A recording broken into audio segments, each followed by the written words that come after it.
Mark, I don't think at the beginning of the show that you read the doctor's credentials off. I wish you would, because it means a lot, and it means a lot to me to hear them. Absolutely, and I will do that right now since I'm about to launch into reading this excellent article. Alan Sabrosky, Ph.D., University of Michigan, is a 10-year U.S. Marine Corps veteran and a graduate of the U.S. Army War College. Now, not only that, Dr. Sabrosky, correct me if I'm wrong here, not only are you a graduate of the U.S. Army War College, but you were director of studies there for some period of time. Is that correct? That's correct, for 5.5 years. 5.5 years as director of studies at the U.S. Army War College. Of all the things that I would love to be able to have trailing behind my name, Dr. Sabrosky, being the director of studies at the U.S. Army War College would definitely be one of them. Thank you very much. I appreciate that.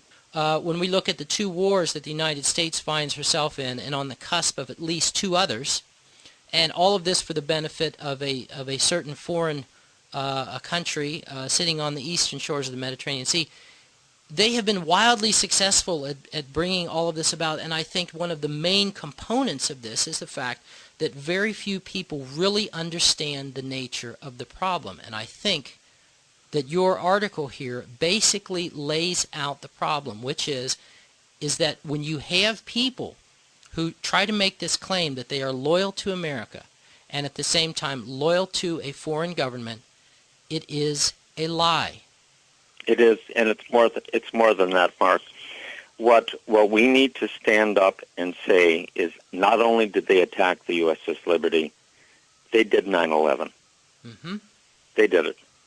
I have had long conversations over the past 2 weeks with contacts at the Army War College, at Headquarters Marine Corps, and I've made it absolutely clear in both cases that it is 100% certain that 9/11 was a Mossad operation. Mm-hmm. Period. Mm-hmm. Phil, I don't denigrate what happened to USS Liberty in the slightest. You understand that.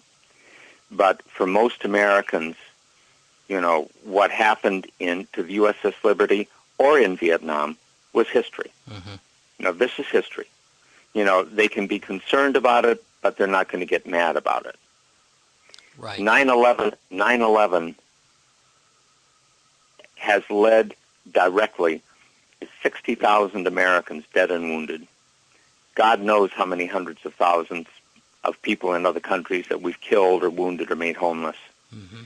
And it's an ongoing sore. It's not your sore from the USS Liberty. It's not my sore from Vietnam. Both of us have those. Both of us care about it. But this is an open wound. And what Americans need to understand is they did it. Mm-hmm. They did it. And if they do understand that, Israel's going to disappear. Israel will flat-ass disappear from this earth. If I sent a film to one of my colleagues, and it basically had Americans grieving over their dead coming back. Mm-hmm. And I showed one of them. It was a woman just wrenched by grief, over her dead soldier. Mm-hmm. And I said, if Americans ever know that Israel did this, they're going to scrub them off the earth, and they're not going to give a rat's ass, forgive my language, what the cost is. They are not going to care. They will do it. Alan, they should. Alan, your article and your heart and your testimony and what you believe in is heart-wrenching to me. It is like our founding fathers in their shadows. Get down below and you'd see talking, molten steel. We have to fix this. Molten steel running down the channel. We have to make our own way, and we have to like do it now, or foundry. we will go down. Exactly. And absolutely, Phil. I agree fully. Your article needs to be shipped off to the Library of Congress immediately. Well, I can tell you it's being read by some people in Headquarters Marine Corps and at the Army War College. I sent it off to them this past week, and I've had some long discussions with people up there, and there are some really, really unhappy people. What are they saying? If you can talk about that, Dr. Sabrosky, I'm curious. because- Astonishment. Okay. The first thing, Mark, is astonishment. They didn't know. They truly didn't know. And these are not unintelligent people. They really didn't know. And the next statement is rage. Real rage. And the Zionists are playing this as truly an all or nothing exercise. Because if they lose this one, that's it. If the American people ever realize what's happened, they're done. That's it. I have one grandparent who's Jewish. So it's not only a matter of blowing our cover. If Americans ever truly understand that, their history. It'll be a bloody, brutal war, and they're gone. I mean, this is it's not even going to be a close contest. Well, and they know that, and what they understand, I think, as well, is that their leverage is on the political appointments. Their leverage is not in the uniformed services. There are lots. If you pick up the Army Times or the Navy Times or any of the journals of any of the services, you get a very different view than you get, looking at the Congress and the White House. And the military has not been bought. The military is loyal, but it has not been bought. And if it ever understands this, really, really deeply understands this, and this is what I got when I put some of these things to the Army War College and to Headquarters Marine Corps, and I mentioned to a contact at Headquarters Marine Corps, I said, they did 9/11. And it was, you don't mean it. I said, absolutely.